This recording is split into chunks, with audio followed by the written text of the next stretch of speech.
असा अपघात झाला आणि त्याच्यामध्ये अधिकृतपणे आतापर्यंत डेड बॉडी सकाळी जो अपघात झालेला आहे राऊळ घाटामध्ये, त्याच्यामध्ये बस आणि ट्रक यांचा अपघात झालेला आहे। बसमध्ये साधारण 45 प्रवासी होते।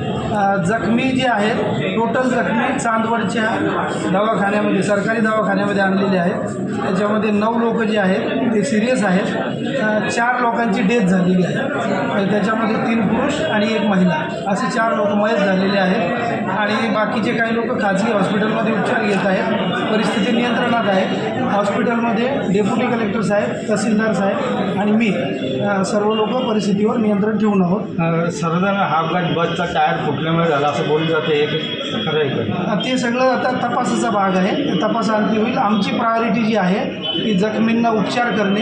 बाहेर कुठे पाठवले काय? काही लोक खाजगी हॉस्पिटलमध्ये सुद्धा गेलेले आहेत। परिस्थिती नियंत्रणात। बस कुठं जात होती, काय माहिती मिळाली का?